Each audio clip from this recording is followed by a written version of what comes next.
परमपिता परमात्मा की अपार कृपा से, बंदी छोड़ की अपार दया से कुशीनगर में ये मूल ज्ञान का सत्संग आयोजित किया गया है।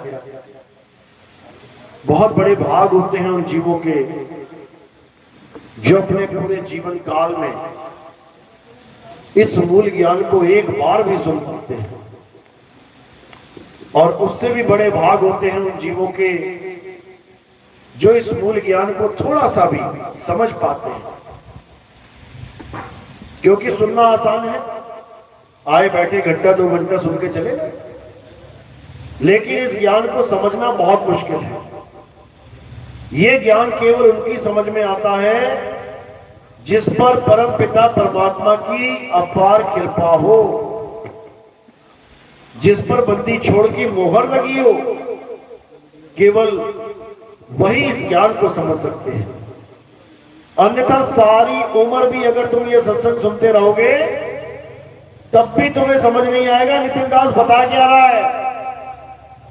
ये केवल तभी समझ में आएगा जब मालिक की कृपा हो गई। तो आज अरदास करेंगे परमपिता परमात्मा से कि मेरी कही एक एक बात सब जीवों को समझ में आए, सबको सत्य का मार्ग मिले, अज्ञानता से सब बाहर निकल आए, सब ज्ञान को प्राप्त करके इस इंसानी जन्म का, इस इंसानी चोले को सफल कर पाए। हमारी यही अरदास है परम पिता परमात्मा से कि सबका कल्याण हो, सबका, कोई हिंदू, कोई मुस्लिम, कोई सिख, कोई ईसाई, ऊंची जात, छोटी जात, नीची जात, बड़ी जात, सबका कल्याण हो जाए, क्योंकि सब मालिक के जीव हैं, पराया कोई भी नहीं है। तो आज का सत्संग शुरू करने से पहले परम पिता परमात्मा के नाम पे जयकारा लगाएंगे और फिर सत्संग शुरू करेंगे। बोलिए परम पिता परमात्मा की, सदगुरु बंदी छोड़ कबीर साहेब की, सदगुरु मदनपति साहेब की, दीवान जवाहरपति साहेब की, सदगुरु दुल्लमपति साहेब की, सदगुरु राम सेवक साहेब की, सदगुरु राजपति साहेब की, कलीनापुर धाम की, सभी संतों की, पंडाल में आए सभी भक्तों की, इनके माता पिता, इनके गुरुदेव की, इस गांव नगर बस्ती की, आज के आनंद की, सकल हंस को बंदगी, साहेब बंदगी, सतनाम। तो आज इस सत्संग में यह समझाया जाएगा कि आखिर ऐसी कौन सी चीज है जिसको प्राप्त करने से हम सबका कल्याण हो जाएगा। क्योंकि कल्याण का नाम लेकर, कल्याण की आस लगवाकर आपको बहुत कुछ दिया जा रहा है, बहुत कुछ। कोई कहता है गले में लॉकेट पहन लो तुम्हारा कल्याण हो जाएगा, कोई कहता है नग की अंगूठियां बनवा लो तुम्हारा कल्याण हो जाएगा, कोई कहता है नाम जप लो, राधे राधे जप लो, राम राम जप लो, अल्लाह अल्लाह वाहिगुरु वाहिगुरु जप लो तुम्हारा कल्याण हो जाएगा, कोई कहता है हवन यज्ञ करवा लो तुम्हारा कल्याण हो जाएगा, कोई कहता है नदियों में डुबकियां लगा लो तुम्हारा कल्याण हो जाएगा, कोई कहता है पहाड़ों की परिक्रमा कर लो तुम्हारा कल्याण हो जाएगा। ये कल्याण ना हो गया पता नहीं क्या हो गया, जो हर चीज से ही हो जाता है। अरे इससे किसी का कल्याण नहीं होगा, बल्कि तुम और फंस जाओगे बंधन में। कल्याण किससे होगा आज अच्छे से समझ लेना, ताकि कोई भ्रम ही ना बचे जीवन में कि आखिर कल्याण होगा तो होगा किससे। आज सारे भ्रम यही टूट जाने चाहिए, सारे भ्रम यही खत्म हो जाने चाहिए, तब समझो कि सत्संग का कुछ लाभ हुआ, अन्यथा कोई फायदा नहीं सत्संग सुनने का। तो सत्संग का मतलब क्या होता है? सत्य का संग। जहां तुम्हें यह समझ आ जाए कि आखिर सत्य है क्या, और उसका संग करे कैसे, उसको सत्संग कहते हैं। ये चार मीठी मीठी बातें सुनाना, ये चार मीठी मीठी कहानियां सुना देना, ये सत्संग नहीं होते हैं। ये कथाएं सुना देना, ये सत्संग नहीं होता। ये कथा वाचन होता है। सत्संग का मतलब होता है जो एक सत्य सारे जहान का है, उसको जान के उससे जुड़ना कैसे है, इसको सत्य संग कहते हैं।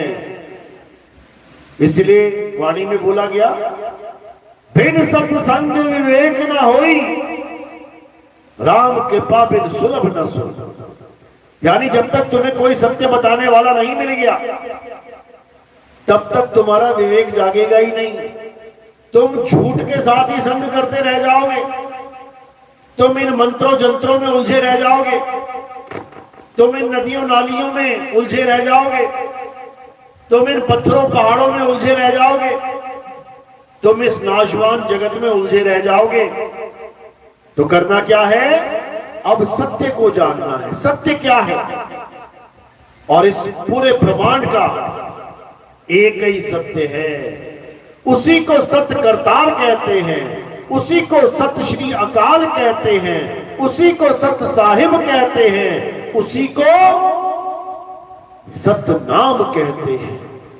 वो सबका एक ही है, अलग अलग नहीं है।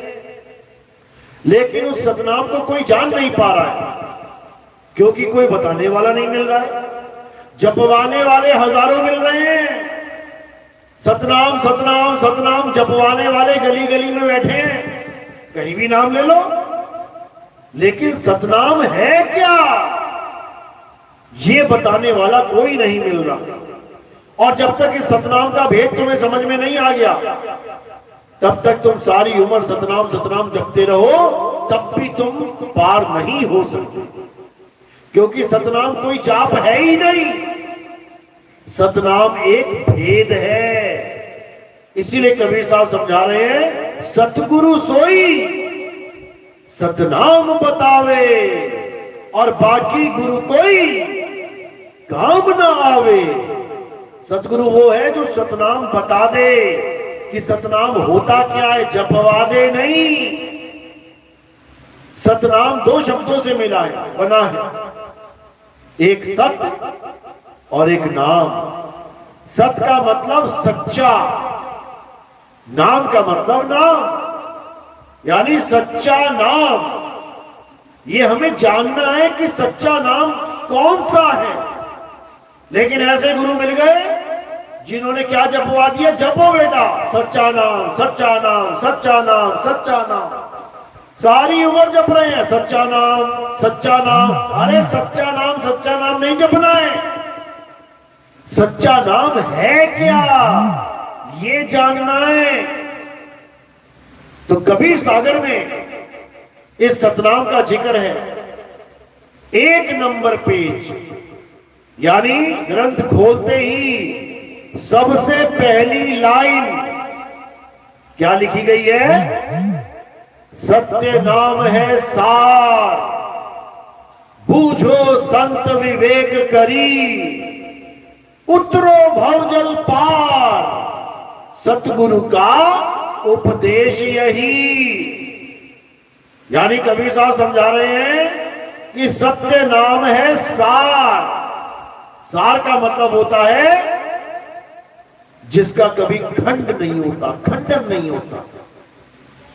सार और उसका उल्टा असार। असार वो है जो खंडित खंडित हो जाए, और सार उसे कहते हैं जो कभी खंडित नहीं होता।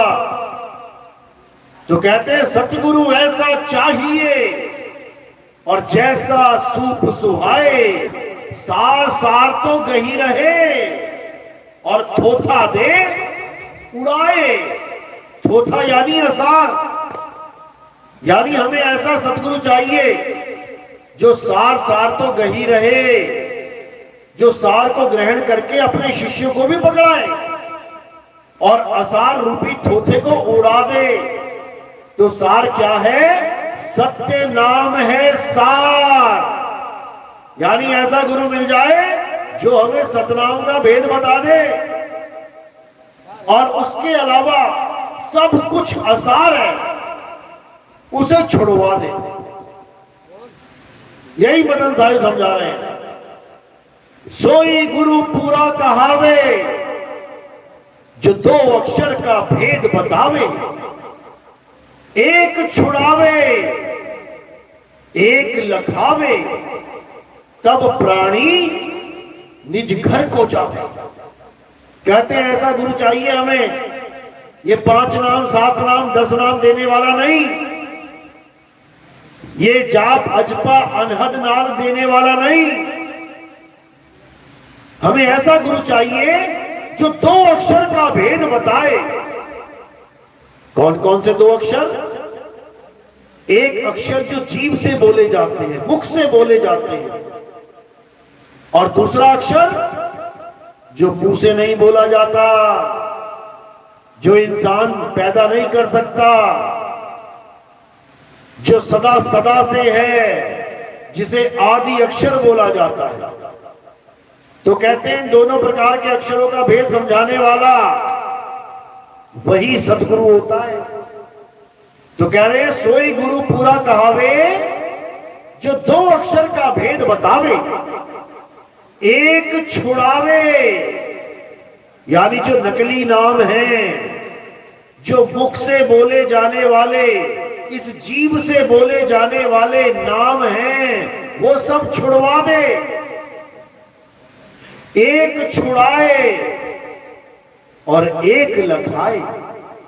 जो आदि नाम है, जो नी अक्षर नाम है, जो अबोल नाम है, जो अनाम है, जो सतनाम है, उसका लखाव करा दे। तब समझो कि अब तुम्हारी मुक्ति होगी। तब प्राणी निज घर को जाए। अभी कहां बैठा है? अभी काल की नगरी में बैठा है। पल का भरोसा नहीं है कब क्या हो जाए। बच्चा सुबह स्कूल गया है, कोई गारंटी नहीं है शाम को जिंदा ही पहुंचे। पूछो उन माओं से जिन्होंने भेजा था स्कूल बच्चे को तैयार करके, और रास्ते में ही गाड़ी का एक्सीडेंट हो गया और सारे बच्चे मारे गए। पूछो जरा उन लोग से। किसी भी भगवान की पूजा करो, किसी की भी पूजा करो, बच्चे मरेंगे, कोई बचने वाला नहीं है। माँ बाप मरेंगे, कोई बचने वाला नहीं है। भाई बहन यार दोस्त मरेंगे, कोई बचने वाला नहीं है, क्योंकि सबको मौत की सजा हो चुकी है। ये तो वो समय बिता रहे हैं जो फांसी से पहले बचा हुआ है। किसी को 1 महीने बाद फांसी लगेगी तो वो 1 महीना बिता रहा है केवल। फांसी तो हो चुकी है, मरना निश्चित हो चुका है। अब जो इस 1 महीने को बिताने के लिए टाइम पास कर रहा है, वो महामूर्ख है। क्या करना है उस समय का? उस समय का हमें सदुपयोग करना है। क्या करना पड़ेगा? हमें इस नगरी से भागने का इंतजाम करना है। हमें जेल को तोड़ना है। इस 3 लोक की जेल में हम फंसे हुए हैं। हमें इससे पहले कि फांसी हो जाए इस जेल को तोड़ के अपने घर भाग जाना है, नहीं तो मारे जाएंगे। और यहां मारे गए तो फिर जन्म भी यही होगा, और जैसे ही जन्म होगा वैसे ही फिर से मौत की तारीख निश्चित हो जाएगी। सबकी हो चुकी है। अरे यहां देवी देवता नहीं बचे बड़े बड़े, यहां अवतार तक नहीं बचे बड़े बड़े। आने और जाने का समय निर्धारित था। कोई पानी में डूब के गया, कोई पैर में तीर खा के गया। जाना सबको पड़ेगा। तो क्या करना है? इससे पहले कि मौत आए हमें उस भेद को जान लेना है, जिस भेद को प्राप्त करके हमें मुक्ति मिल सकती है। जीते जी मौत के आने से पहले मौत पे विजय प्राप्त कर लेनी है, तब कल्याण होगा। और अगर तुमसे पहले मौत आ गई, तुम्हारी तैयारी से पहले मौत आ गई, तो बेटा मारे गए। तैयारी होने से पहले पेपर आ जाए तो फेल हो जाता है बच्चा, और पेपर से पहले पूरी तैयारी कर ले तो उसे कोई माई का लाल फेल नहीं कर सकता। इसी प्रकार कबीर साहब क्या कह रहे हैं, अरे मरता मरता जगमुआ, मरना जाने ना कोई, और ऐसी मरनी जो मरे बहु न मरना होए। कहते मरना मरना सब कहे, किसी को भी पूछो हाँ कितना जीना है, एक दिन मर जाना है, हाँ बहन पता है मर तो जाना है, अरे आएगी देखी जाएगी। सबसे बढ़िया डायलॉग क्या है, जब आएगी देखी जाएगी। फिर क्या देखोगे, फिर तो वो देखेगी तुम्हें कि कहां कहां भाग रहे हो बचने के लिए। अभी देखो क्या करना है, अब हूं मिला तो तब हूं मिलेगा, नहीं तो जमपुर वासी, नहीं तो यमराजा पकड़ के ले जाएगा। तो क्या करना है, ऐसा गुरु ढूंढना है जो हमें सच्चा सतनाम दे दे। सच्चा सतनाम इसलिए कहना पड़ रहा है क्योंकि झूठा सतनाम भी है, झूठा सतनाम भी है। झूठा सतनाम देने वाले क्या बोलते हैं कि सतनाम ओम सोहंग है, श्वास अंदर करो सोहंग और श्वास छोड़ो ओम। इसी को सतनाम मान बैठे, कोई सोहंग सोहंग को सतनाम मान बैठा है, कोई ओहंग ओहंग को सतनाम मान बैठा है, कोई सतनाम सतनाम ही जपने में लगा हुआ। यानी किसी को भी समझ में नहीं आ रहा कि आखिर सतनाम है क्या।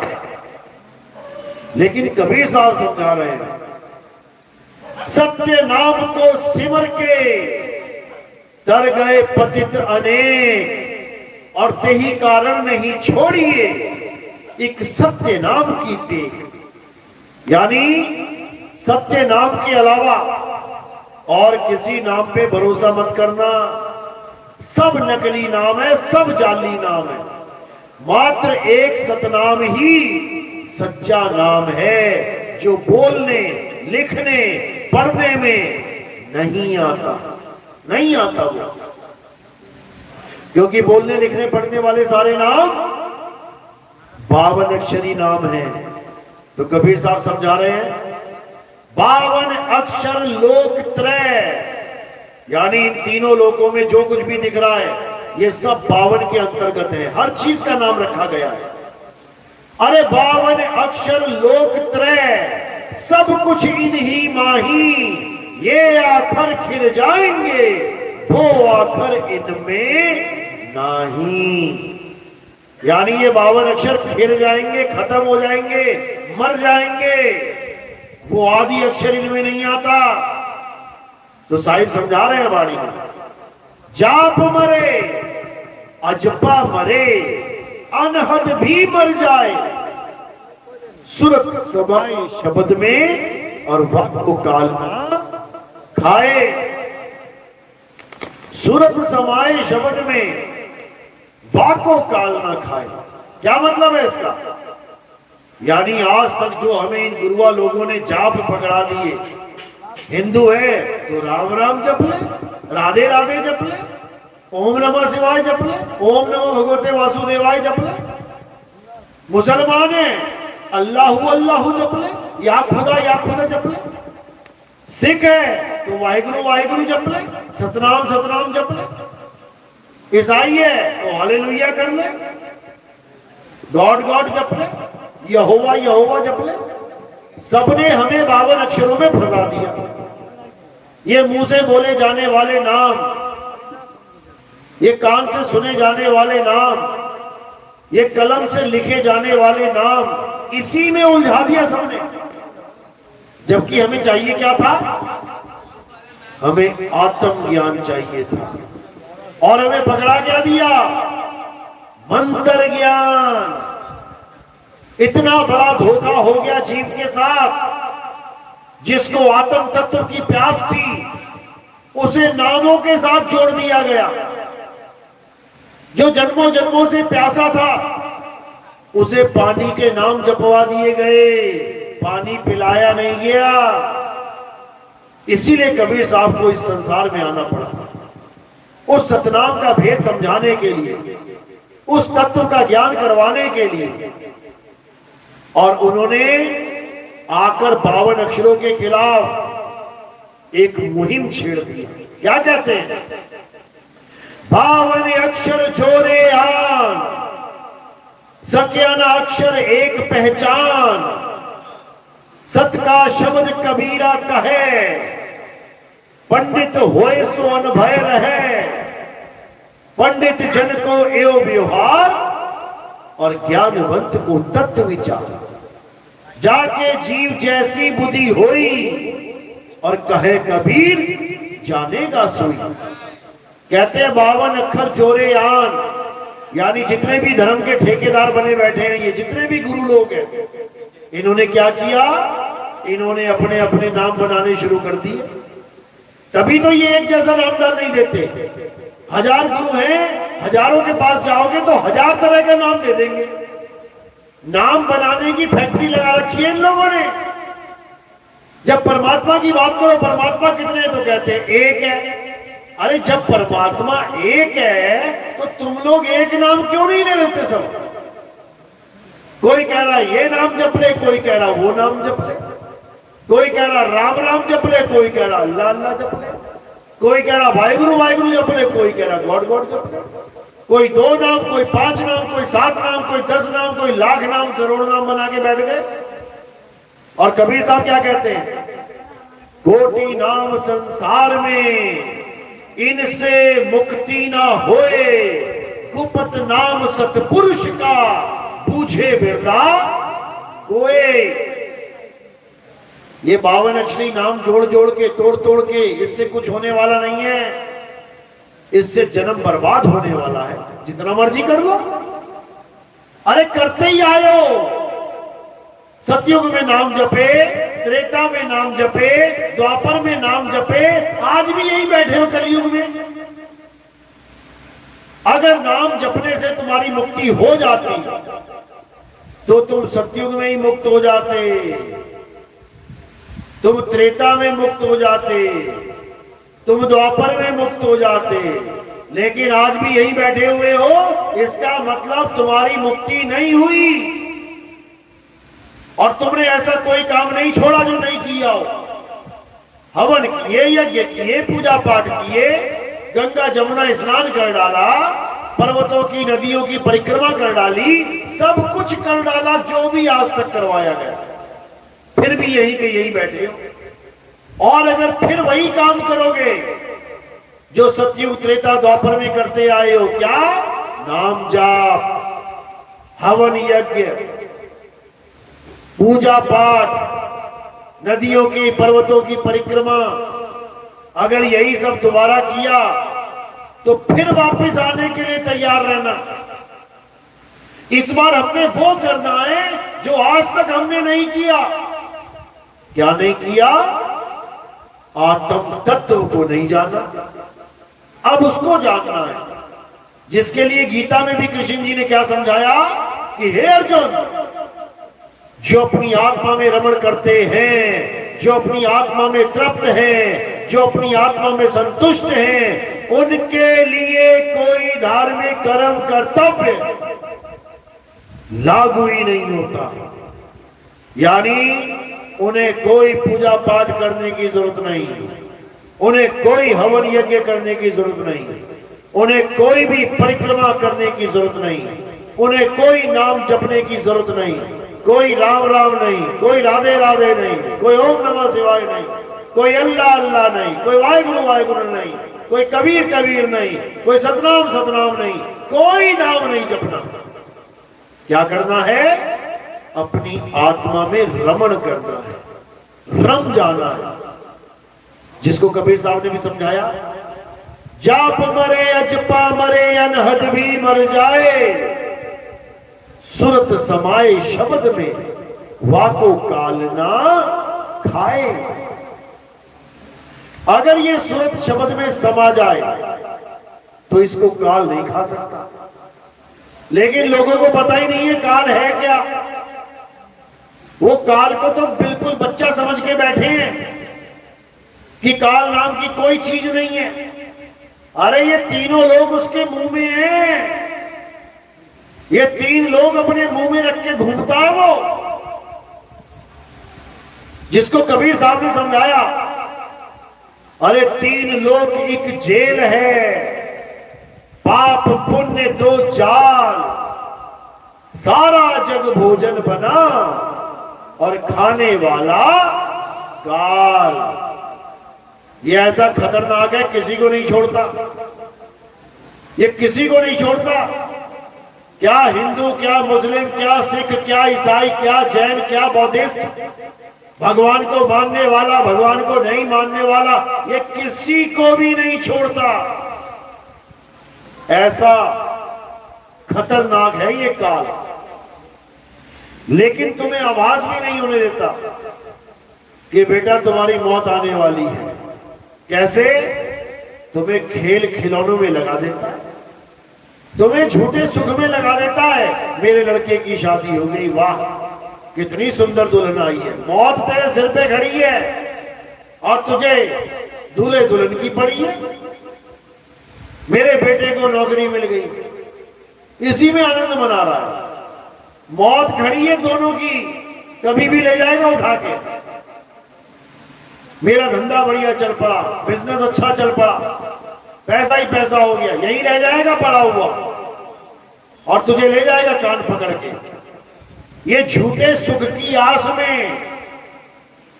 ये राम को भूल गए हैं हम सब, भगवान को भूल गए हैं हम सब, और झूठे सुख को असली सुख मान के बैठ गए।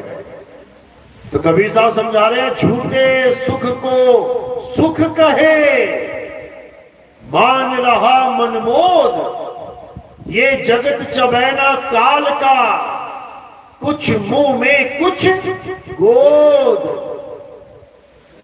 अभी तुम्हें और कुछ मुख में कुछ गोद। जो आईसीयू में भर्ती हुए पड़े हैं, जिनका एक्सीडेंट हो गया, चिथड़े ओढ़े पड़े हैं, जो बेचारे मौत से लड़ रहे हैं, वो मुख में हैं, वो काल भगवान के मुंह में समा चुके हैं। और हम लोग जो मजे कर रहे हैं, ये गोदी में हैं, एक दूसरे से बातें कर रहे हैं कि हम थोड़ी नहीं मरेंगे, वो मरा, वो गया ऊपर की तरफ उड़ता हुआ। अगर काल दिखाई ना दे और चने को जब खा रहे हैं तो चना ही चना दिखाई देगा उड़ता हुआ। ऐसे उड़ते हुए लोग दिखाई दिए जो सीधे काल के मुंह में जा रहे थे। किसने देखा? किसने देखा? अर्जुन ने। अर्जुन ने देखा। क्या देखा? अध्याय 11 गीता का पढ़ो, श्लोक पढ़ो, 23, 24, 25, 26, 27, 28, 29, 30, 31, 32, ये पढ़ो जरा। इसमें काल की व्याख्या की गई है। ये जगत चबैना काल का, ये सब लोगों को जो काल खा रहा है, कैसे खा रहा है, गीता में लिखा है। अर्जुन क्या कहता है कि जहां तक नजर घुमा रहा हूं, जहां भी देख रहा हूं, मुझे आपके ही शीश दिखाई दे रहे हैं, बड़े बड़े दांत दिखाई दे रहे हैं, बड़ी बड़ी आंखें दिखाई दे रही हैं। डर के मारे मेरी हालत खराब हो गई है। मैं चारों दिशाओं से लोगों को उड़ता हुआ देख रहा हूं। ये सारे संसार के लोग उड़ते हुए आपके अग्नि के प्रज्वलित मुखों में, यानी आग लगी हुई है मुंह में, और उसमें लोग उड़ते हुए जा रहे हैं। मैं उन लोगों के सिरों को आपके विशाल जबड़ों में चूर्णित होता देख रहा हूं। जैसे हम चना चबाते ना, तो क्या कर देते हैं, दांतों में चूरा कर देते हैं, उसका चबा चबा के चूरा। कहते हैं मैं लोगों के सिरों को देख रहा हूं जिसका आप चूरण बना रहे हो, चूरा कर रहे हो। आप अपनी जीभ से उनके लहू लुहान सिरों को चाट रहे हो। ये गीता में लिखा हुआ है। ये है वो काल। जिससे है सारा जग बेहाल। और लिख भी रहे हैं, अकाल मृत्यु वो बने जो काम करे चंडाल का, काल उसका क्या बिगाड़े भगत है महाकाल का। अच्छा जी, कितने कांवड़ यात्रियों को सड़क पे देखो, चिथड़े उड़े पड़े हैं बेचारों के, बोल बम बोलते जा रहे हैं, टी शर्टें भी पहन रखी हैं बोल बम लिखवा के, भगवे कलर की टी शर्टें पहन रखी हैं और सड़क पे मरे पड़े हैं। अब ये कौन सा काल आ गया भैया, जो महाकाल के भक्तों को भी डकार गया। अब क्यों कैसे कहोगे कि काल उसका क्या बिगाड़े भगत है महाकाल का, ये पड़े हैं भगत महाकाल के, उठाओ लेके जाओ हॉस्पिटल। हैं, केदारनाथ गए थे, केदारनाथ में ऐसा जलजला आया कि सारे भक्तों को ही उड़ा के ले गया, लाखों लोग मर गए। फिर भी गा रहे काल उसका क्या बिगाड़े भगत है महाकाल का। अब क्या सारे भक्तों का सफाया कर दे, तब समझ में आएगा कि ये काल क्या चीज है। ये किसी के भक्तों का सगा नहीं है, ये सबको मारता है। वो राधे राधे करते बेचारे वृंदावन के अंदर कृष्ण जी की धरती में वो पानी में समा गए, उनकी नैया ही पलट गई बेचारों की, नहीं पलटी क्या। फिर भी सोच रहे हैं कि हमारे कृष्ण जी काल से बचा लेंगे। अरे वही काल है, वही काल है। वो बता रहे हैं अध्याय 11 32वां श्लोक, हे अर्जुन, इस सारे संसार का नाश करने वाला काल मैं ही हूं, बच के दिखाओ उससे। तो अर्जुन क्या कह रहा है, महाराज कौरवों की सारी सेना आपके मुख में जा रही है, अधर्मी पुरुष आपके मुख में जा रहे हैं, लेकिन हमारे महान योद्धा भी आपके मुख में जा रहे हैं। हमारे योद्धा कौन, जो सत्य के लिए खड़े हैं, जो धर्म के लिए खड़े हैं। आप उनको भी नहीं बकस रहे, उनका भी सफाया करते जा रहे हो।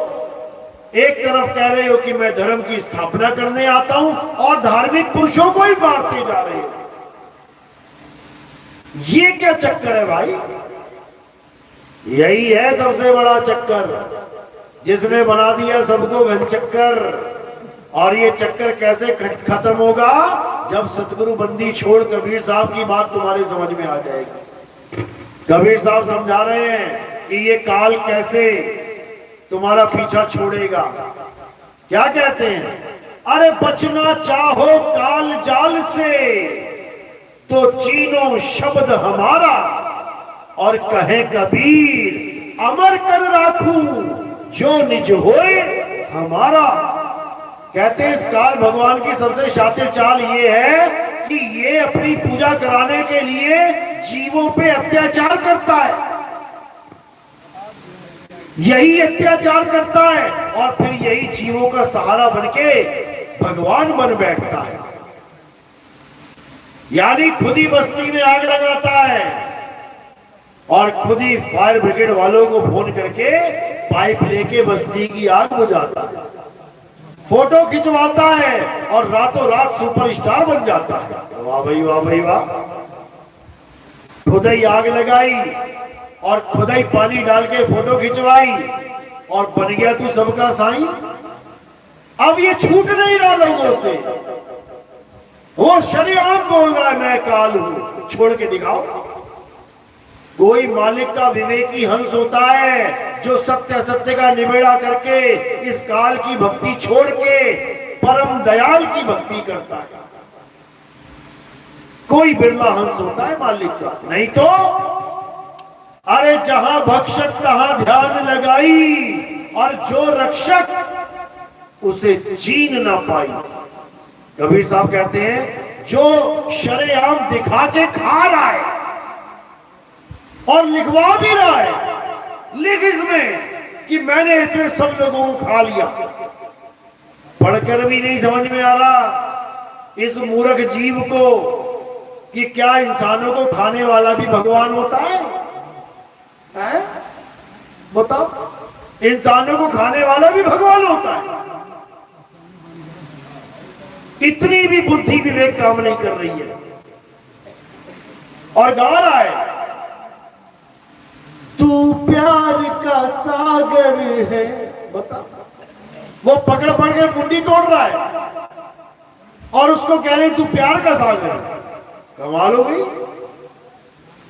भाई। ये काल है और केवल वही काल नहीं है, इस जगत के सारे शरीर ये काल ही है।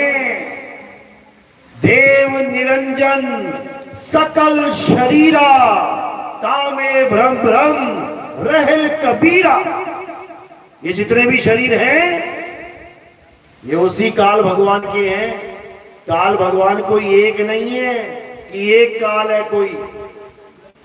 अर्जुन के सामने अनंत शरीर, अनंत शीश, अनंत जांघें, अनंत भुजाएं, अनंत कंधे, अनंत शरीर, ये सब काल का ही रूप है। तो इसी काल से बचना है। कैसे बचेंगे? आत्मा की साधना करके बचेंगे, आत्म तत्व को जान के बचेंगे, आत्मा हो के बचेंगे। अभी क्या बने बैठे हैं? आदमी औरत। अभी क्या बने बैठे हैं? बच्चा, बूढ़ा और जवान। अभी क्या बने बैठे हैं? ये 5 तत्वों का पुतला। अगर यही बने रहे तो पक्का मरेंगे, क्योंकि आदमी और औरत दोनों ने मर जाना है। तो क्या करना है? अब आदमी औरत नहीं रहना है। अब क्या हो जाना है? अब आत्मा हो जाना है। कैसे होंगे? आत्म ज्ञानी गुरु से आत्मा का ज्ञान प्राप्त करके होंगे, जिसके लिए गीता में भी बताया गया कि हे अर्जुन, अगर तुम सत्य को प्राप्त करना चाहते हो, अगर तुम सत्य का ज्ञान समझना चाहते हो, अगर तुम आत्मा को जानना चाहते हो, तो कहां जाओ? तुम ऐसे तत्वदर्शी संत की शरण में जाओ जो दोनों प्रकार के तत्वों का ज्ञान रखता है, असत्य का भी और सत्य का भी, यानी जगत का भी और आत्मा का भी।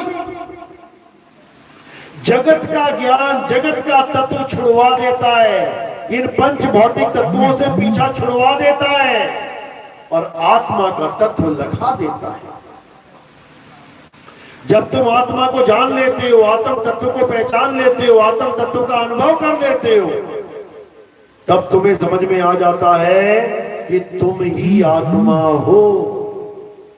और जब तुम्हें यह समझ में आ जाता है कि तुम ही आत्मा हो, अब बताओ कब मरोगे? कब मर जाती है आत्मा? 100 साल, 200 साल, 1000 साल, लाख साल, करोड़ साल, अरब साल, खरब साल।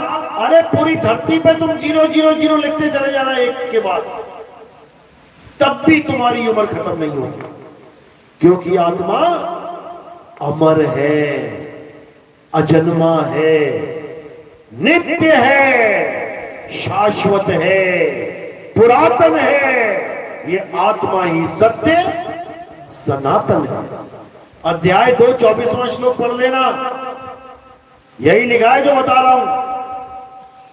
तो इसी आत्मा को जानना हमारे जीवन का परम लक्ष्य है। और जो अपनी आत्मा को नहीं जान पाते, राधे राधे, राम राम, अल्लाह अल्लाह, वाहिगुरु वाहिगुरु, गॉड गॉड, कबीर कबीर, इन्हीं 52 अक्षरों में उलझे रह जाते हैं। उनको वापस जन्म लेना पड़ता है। वापस आएंगे वो जो जब तप में उलझे रह जाते हैं। उनके लिए क्या बोला? तपो राज राजो नरकम। जप और तप करने वाले अगले जन्म में राजा बनते हैं। राजा बनके भोग विलास करते हैं, जीवों पे अन्याय करते हैं, शिकार करते हैं, जंगलों में जानवरों को मारते हैं। और फिर क्या होता है? उसका भोग भोगने के लिए नरकों में जाते हैं। इसीलिए बोला तपोराज राजो नरकम। तो ये जप और तप हमें कहां लेके जा रहे हैं? नरक में। जप और तप करने से मुक्ति मिलती है? नहीं मिलती। कहां जाएंगे? नरक में। ये नरक में जाने का रास्ता है। इसलिए कबीर साहब ने इस जप और तप पे कांटा मार दिया। क्या कहते हैं? वो को कहां ढूंढे रे बंदे, मैं तो तेरे पास में, ना मंदिर में, ना मस्जिद में, ना काबे कैलाश में, ना मैं जप में, ना मैं तप में। मार दिया ना काटा। ये जप और तप का खेल ही खत्म कर दिया। ना मैं जप में, ना मैं तप में, ना एकांत निवास में, अरे खोजी होए, जपी नहीं कि जप रहा है सुबह दोपहर शाम, सुबह दोपहर शाम। साहिब कह रहे खोजी होए। खोजा किसे जाता है? वस्तु को। वस्तु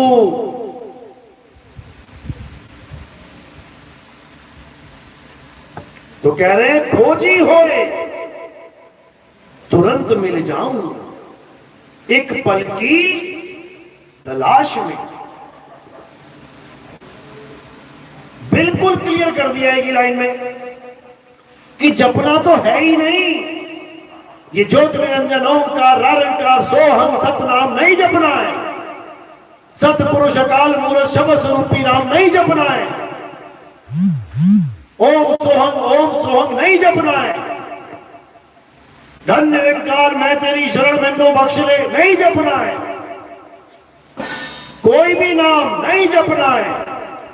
ओम कलियम हरियम शरियम सोम सत्यम नहीं जपना है। कोई मंत्र नहीं जपना है। क्या करना है?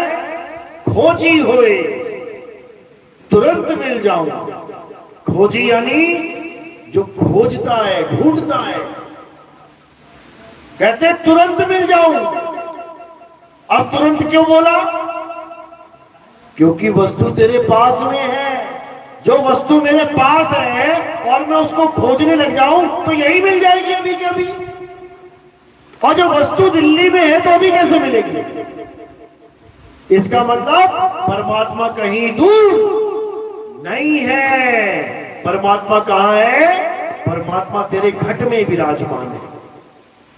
घट का मतलब काया मत समझ लेना कि परमात्मा तुम्हारी काया में विराजमान है। काया तो एक जेल है। ये 5 तत्व 25 प्रकृति 3 गुणों की जेल है। और इस जेल में परमात्मा नहीं रहता।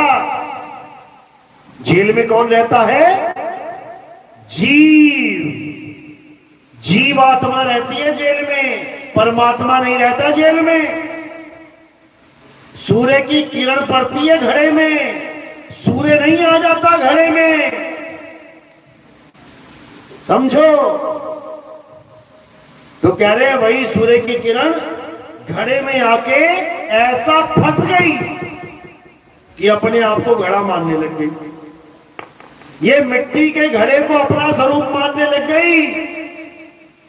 इसीलिए वापस नहीं जा पा रही है सूरज तक। वो घड़ा कहां है? ये है मिट्टी के घड़े। इन घड़ों में आई है वो किरण, और वो किरण अपने आप को ये घड़ा मान के बैठ गई। मैं गोरा, मैं काला, मैं मोटा, मैं पतला, मैं लंबा, मैं छोटा। ये घड़े के साइज हैं, किरण नहीं है। ये किरण तो ये है जो चेतन सत्ता है, जो चेतना है। देखो आंखें टिमटिमा रही हैं, इसका मतलब चेतना है। ये देखो हाथ हिल रहा है, इसका मतलब चेतना है। ये चेतना की वजह से काया चल रही है। ये सारे कार्य इसी चेतना की वजह से चल रहे हैं। और जब तुम बेहोश हो जाते हो, ये पड़ा हुआ शरीर तो क्या कहते हैं लोग? ये अचेत हो गया। अचेत। अचेत मतलब बेहोश हो गया। अब इसे होश नहीं है तो चेतना इसी में, लेकिन होश में नहीं है। उसको पता ही नहीं क्या करना है। तो जैसे ही अचेत से फिर चेतेगी, फिर चालू हो जाएगी। तो ये चेतना कहां से आई है? इसको वहीं पहुंचाना है वापस। घड़ा यहीं छोड़ देना है। इतना सा काम है। तो कहते आए हो तुम जहां से, आए हो तुम कहां से, जाना तुम्हें कहां है। इतना बस विचार लो, हो गया भजन। और मन की तरंग मार लो, हो गया भजन। आदत बुरी सुधार लो, हो गया भजन। क्या राम राम राम अल्लाह अल्लाह वाहिगुरु वाहिगुरु कर रहा है? जन्मों के जन्म बीत गए, क्या कानों में उंगलियां डाल के अनहद नाद सुन रहा है? जन्मों के जन्म बीत गए, आज तक मुक्ति नहीं हुई, अब भी नहीं होगी। इसीलिए कबीर साहब ने समझाया, कहते आंख ना मूंदो, कान ना रूंदो, और तनिक कष्ट मत धारो, खुले नयन, आंखें बंद नहीं करनी है, खुले नयन, पहचानो हंस हंस, सुंदर रूप निहारो, शब्द निरंतर से मन लागा। ये जोत वोत से नहीं मन लगाना कि मैंने गुरुजी आंखें बंद करी और जोत प्रकट हो गई, सूरज चांद सितारे प्रकट हो गए, ऐसा हो गया वैसा। बर्बाद हो गया, बर्बाद हो गया, तू माया के जाल में फंस गया। किससे जुड़ना है? शब्द निरंतर से मन लागा, मलिन वासना त्यागी, और उठत बैठत कबहू न छूटे, ऐसी ताड़ी लागी। यानी ये आंखें बंद करके, कान बंद करके, ये त्रिकुटी में ध्यान लगाना, ये सब काल के दूतों का काम है, ये परमात्मा के हंसों का काम नहीं है। ये सब योग साधनाएं हैं, ये सब हठ योगियों के काम है। कबीर साहब ने मना किया, क्या कहते हैं? अरे अनहद बाजा जम का थाना, परमात्मा का घर नहीं है ये कि मुझे घंटा सुनाई दे रहा है, मुझे वीणा सुनाई दे रही है, मुझे सारंगी सुनाई दे रही है, मुझे बांसुरी सुनाई दे रही है। बर्बाद हो जाएगा, बर्बाद। यही सुन सुन के तो कह रहे हैं अनहद बाजा जम का थाना, ये पांचों तत्व करे घमसाना, अनहद बाजा विधि विधि बाजे। अभी घंटा बज रहा है, थोड़ी देर में शंख बजने लग जाएगा, अभी शंख बज रहा है, थोड़ी देर में सारंगी आ जाएगी, फिर वीणा आ जाएगी, बांसुरी आ जाएगी। कहते हैं ये धुनें बदल रही हैं, और जो बदल जाए वो माया है, क्योंकि परमात्मा कभी नहीं बदलता। वो एक रस अखंड अविनाशी है, वो कभी बदलता नहीं है। बदलने का काम किसका है? माया का। इसलिए कबीर साहब ने समझाया, अनहद बाजा विधि विधि बाजे, सार शब्द न्यारी धुन गाजे। जो सार शब्द की धुन है, जो परमपिता परमात्मा की असली आवाज है, वो अलग है। और काल भगवान की ये 5 आवाजें, ये अलग है। दोनों में फर्क समझ लो, नहीं तो मारे जाओगे। तो कबीर साहब क्या कह रहे हैं? कान बंद करके जो आवाजें आती हैं, ये सब काल भगवान की नकली धुनें हैं, इसको त्याग दो और बिना कान बंद किए सतगुरु से भेद प्राप्त करके उस शब्द से जुड़ जाओ जो काया में नहीं, काया से परे है। जिसको बाबा जय गुरुदेव ने कहा था कि बच्चा अभी तो तुम जय गुरुदेव नाम से पार हो रहे हो, लेकिन आने वाले समय में, भविष्य में जो महात्मा आएंगे उन्हें ऊपर से आवाज आएगी, ऊपर से, अंदर से नहीं। बाबा जय गुरुदेव की जितनी भी आवाजें, 5 आवाजें कहां से आती हैं? अंदर से। और जो भविष्य में महात्मा आएगा उसके लिए क्या बोल के गए? उसको ऊपर से आवाज आएगी, ऊपर से, क्योंकि परमात्मा ऊपर है, अंदर नहीं है। इसीलिए बोला जाता है बच्चा गलत काम मत कर, ऊपर वाला सब देख रहा है। क्यों नहीं कहते? अंदर वाला सब देख रहा है। दिखाओ, कहीं लिखाओ तो किसी संत ने बोला हो अंदर वाला सब देख रहा है। सब यही कहते हैं ऊपर वाला सब देख रहा है, लेकिन ऊपर का भेद नहीं जानते। वो ऊपर देखने लग जाते हैं। ऊपर वाला हो, चांद पे बैठा वो देख रहा है, वो तुम्हारी समझ में नहीं आएगा, वो तुम्हारी बुद्धि में नहीं आएगा। उसका इशारा बाबा जय गुरुदेव ने 1980 में कर दिया था। और वही बात 2012 में छापी गई। शाकाहारी सदाचारी मासिक पत्रिका में आज भी लिखा हुआ है उसमें, जो ना माने वो महामूर्ख है। क्यों? उसी के गुरु की कही बात नहीं मान रहा है। बाबा जय गुरुदेव ने साफ मना कर दिया कि जब वो आएगा और ऊपर से जो आवाज आती है उसके साथ जोड़ेगा, उसके बाद कोई भी जय गुरुदेव नाम से पार नहीं होगा। खेल खत्म। अपने पंथ का खात्मा करने वाला पहला गुरु देखा मैंने, जो डंके की चोट पे कह गया कि मेरी गद्दी पे कोई गुरु बन के नहीं बैठेगा। नहीं तो बैठा देते जीते जी। बाप जीते जी अपनी प्रॉपर्टी अपने प्यारे बच्चे के नाम करके जाता है कि कल को कोई दिक्कत ना हो जाए उसके। लेकिन बाबा जय गुरुदेव ने एक भी इंसान का नाम रजिस्टर्ड नहीं करवाया, एफिडेविट नहीं बनवाया, कोई विल नहीं बनवाई। क्यों? क्योंकि उनको पता था कि आने वाला महात्मा जब आएगा और इन पांचों नामों का खंडन करेगा, इन पांचों धुनों का खंडन करेगा, इन पांचों प्रकाश का खंडन करेगा, तो जो गद्दी पे बैठा होगा मेरा चेला वही सबसे ज्यादा विरोध करेगा। क्यों? क्योंकि माया की भूख है। उसको लगेगा मेरी गद्दी खत्म हो जाएगी, मेरा साम्राज्य खत्म हो जाएगा, मेरे चेले भाग जाएंगे, तो सबसे बड़ा विरोधी वही बन जाएगा। इसलिए बाबा जय गुरुदेव ने कोई चारा ही नहीं छोड़ा किसी के लिए। उन्होंने सिरे से खारिज कर दिया कि बेटा गुरु बनने जैसा गलत काम कभी मत करना। ये वाणी दर्ज है, बाबा जय गुरुदेव के मुखार बिंद से बोली गई। उन्होंने मना कर दिया कि इस गद्दी पे कोई नहीं बैठेगा। अब जितने भी बैठे हुए हैं ये सब माया के गुलाम है, 84 के ढोर रहेंगे। इनको 84 होके रहेगी, कोई माई का लाल नहीं बचा सकता इनको। कारण क्या है? पहले तो बिना गुरु की आज्ञा के बैठ गए जाके, और उसके बाद दूसरा इस सत्य प्रचार का विरोध कर रहे हैं। सबसे बड़ा पाप यही है, सत्य का विरोध करना सबसे बड़ा पाप है।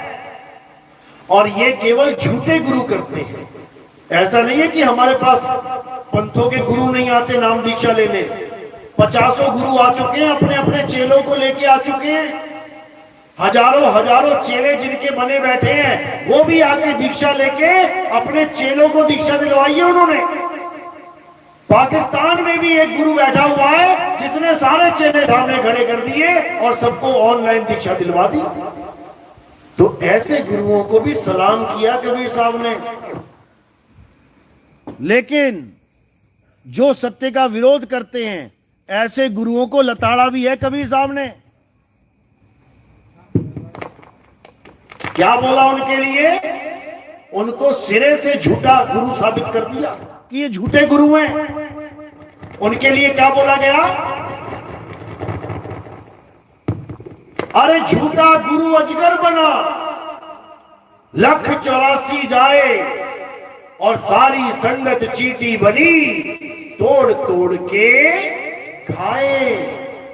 यानी जो भी सत्य का विरोध करता है वो झूठा ही है, क्योंकि झूठा आदमी सत्य का विरोध करता है। सच्चा आदमी कभी सत्य का विरोध नहीं करेगा। आज हमारे साथ हजारों लाखों लोग जुड़े हुए हैं। जब मैं प्रचार करने के लिए निकला तो मैं अकेला था, मेरे आश्रम वालों ने भी मेरा साथ नहीं दिया। 2010 से मैं अकेला लगा हुआ हूं। और हमारे साथ जुड़ने वाले कौन लोग हैं? जो सच में सत्य को जानना चाहते थे, जो सत्य के पुजारी थे, जो सत्य के खोजी थे, जो सत्य को पाने के लिए अन्य गुरुओं के पास बैठे थे। जब उनको समझ में आ गया कि जिस गुरु के पास मैं बैठा हूं वहां सत्य मिलेगा ही नहीं, तब उन्होंने उस गुरु को छोड़ के हमारे साथ नाता जोड़ लिया। हमारा कोई पहले से चेला नहीं था, ये हजारों लाखों चेले अब बने हैं। ये अब सत्य को जानने के बाद। लेकिन चेला समझ रहा है, गुरु नहीं समझ रहा। चेले आ रहे हैं, गुरु विरोध कर रहा है। इसका मतलब माया ने गुरु का खेला कर दिया है, बुद्धि भ्रष्ट कर दी है उसकी। अब लाख बार समझाने पर भी नहीं समझेगा वो। अब वो कैसे समझेगा? जब काल भगवान का डंडा चलेगा ना, वो तब समझेगा, अब नहीं समझता वो। तो ये जो माया का खेल है, जिसको लग रहा है कि मैंने इतनी प्रॉपर्टी बना ली, मैंने गुरु के आश्रम पे कब्जा कर लिया, मैंने ये कर लिया, मैंने वो कर लिया, बेटा चंद दिन की चांदनी और फिर अंधेरी रात है। कान से पकड़ के ले जाएगा मरोड़ के और ठोकेगा 84 में, तो हाय हाय करता रहेगा, कोई पहचानेगा भी नहीं। जो आज बाबा जी कहला रहा है, कल को मैं करता कसाई के बारे में नजर आएगा और बार बार छुरियां चलेंगी, कोई पूछने वाला नहीं होगा। समझ लो। तो इसलिए बाबा जय गुरुदेव ने किसी को भी गुरु पद नहीं दिया। कोई गुलाबी पगड़ियां पहन के घूम रहा है, बताओ। बाबा जय गुरुदेव ने तो गुलाबी पगड़ियां उतरवा ली थी, ये दोबारा सर पे किसने रखवा दी? ये सब मनमुखी खेल चल रहा है, कोई गुरु की मर्यादा में नहीं है। बाबा जय गुरुदेव ने डंके की चोट पे बोला था कि जो अभी प्रचार होगा वो ऐसा भव्य प्रचार होगा कि दुनिया देखेगी। उसका एक नाम, एक भाषा, एक झंडा होगा। कि एक ने भी बाबा जी से नहीं पूछा कि बाबा जी आप तो 5 नाम देते हो और आप कह रहे हो कि एक भाषा, एक नाम, एक झंडा होगा। ये एक नाम वाला क्या चक्कर है? आज भी नहीं समझ में आ रहा किसी को। जप रहे हैं 5 नाम और सोशल मीडिया पे एक नाम, एक झंडा, एक भाषा, जयकारे उसके लगा रहे हैं। अरे तुम्हारा तो एक नाम है ही नहीं, जयकारे किसके लगा रहे हो? कौन सा झंडा लेके घूम रहे हो? वो एक नाम का झंडा है और एक नाम यानी सतनाम का झंडा है। उसी सतनाम का झंडा है जो कबीर साहब ने फहराया था। अब दोबारा से उस झंडे को फहराने का समय आया है और उस झंडे को दोबारा से कौन फहरा रहे हैं? कबीर साहब ही फहरा रहे हैं, बस दिखाई नहीं दे रहे। ये पंखा दिख रहा ना चलता हुआ, पंखा तो दिख रहा है, करंट नहीं दिखाई दे रहा। चला कौन रहा है? करंट ही चला रहा है। इसी प्रकार ये सतनाम का डंका कौन बजा रहा है? कबीर साहब ही बजा रहे हैं। मदन साहब के साथ जब उनकी वार्तालाप हुई तो उन्होंने मदन साहब को बताया कि मदन, अभी तो मैं तुम्हें नाम दीक्षा दे रहा हूं, अभी तो मैं तुम्हें ज्ञान दे रहा हूं, लेकिन आगे चल के तुम्हारे पंथ में ऐसे ऐसे साधु आ जाएंगे जो तुम्हारे पंथ को भ्रष्ट कर देंगे। ये सब वार्तालाप लिखी हुई है और सब जीवों के लिए क्या लिखा उसमें? जीवों को आगाह किया गया कि बहुत मदन में पंथ चले हैं, बहुत ज्ञान कथ के समझे हैं, ताकि बात ना मानो एका, सार शब्द में राखो टेका। और ये सार शब्द का ज्ञान कब खुलेगा, कब समझाया जाएगा, वो भी बताया कि मदन मैं ही आऊंगा इस सत्य का डंका बजाने के लिए। क्या कहते हैं? चौथी गद्दी होई अवतारा, ताका चरित्र विदित संसारा, मेरी बात साच कर मानो, मदन समझ अपने मन मानो, चौथी गद्दी का विस्तारा, डंका बाजी सब संसारा, हम उनके सिर बैठब आई और वासे पार कोई नहीं पाई।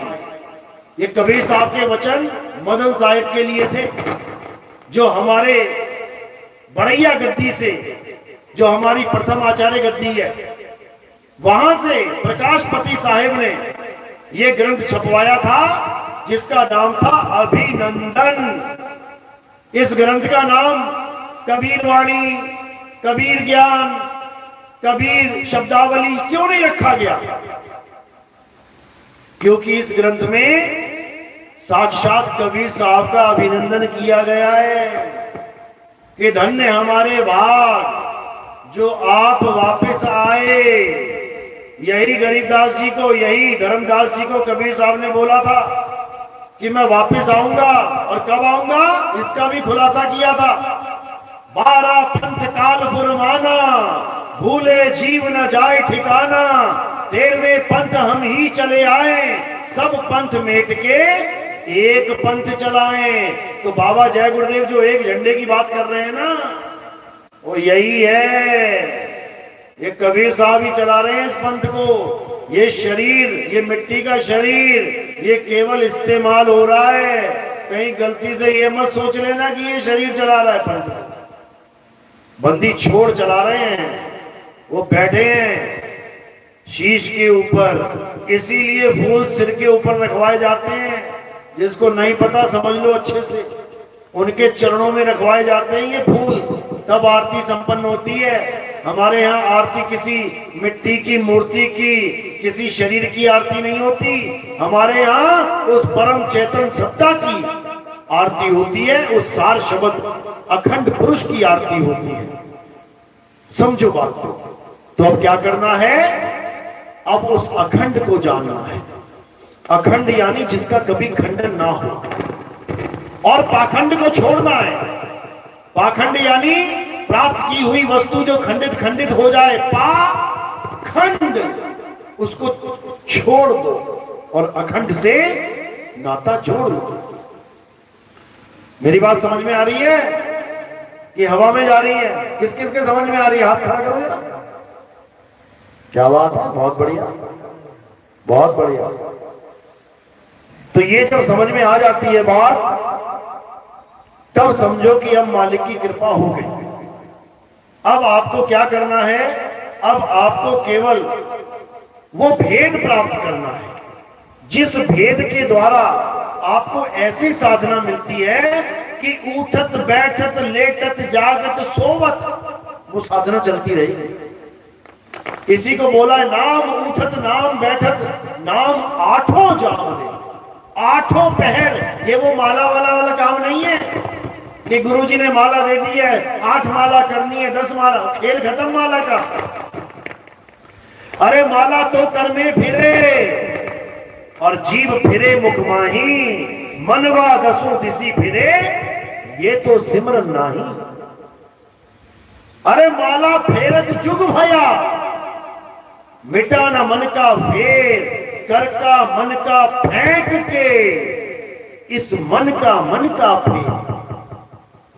तो साहिब कहते हैं माला फेरू ना हरि बजू, अरे मुख से कहूं ना राम, और मेरा हरि मुझे भजे, मैं पाऊं विश्राम। फिर कहते हैं भला हुआ मेरी माला टूटी, मैं राम भजन से छूटी, और मेरे सिर से टली भला। ये 52 अक्षरों की भला थी जो सिर से टल गई। अब 52 अक्षरों को छोड़ के मैं आदि अक्षर को जान रहा हूं।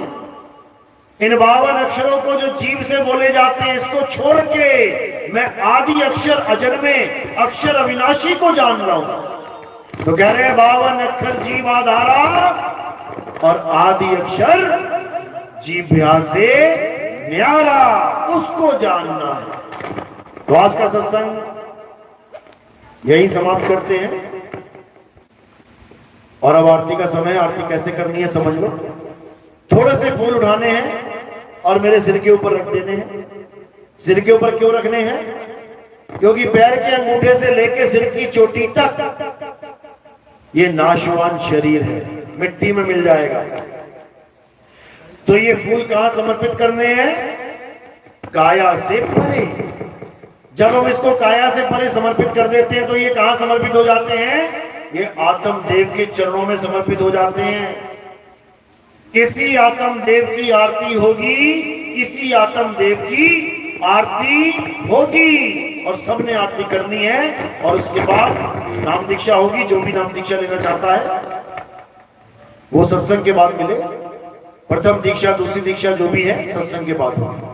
बोलिए परमपिता परमात्मा की, सतगुरु बंदी छोड़ कबीर साहेब की, सभी संतों की, सभी भक्तों की, आज के आनंद की, सकल हंस को बंदगी, साहेब बंदगी, सतनाम सतनाम, जय सतनाम।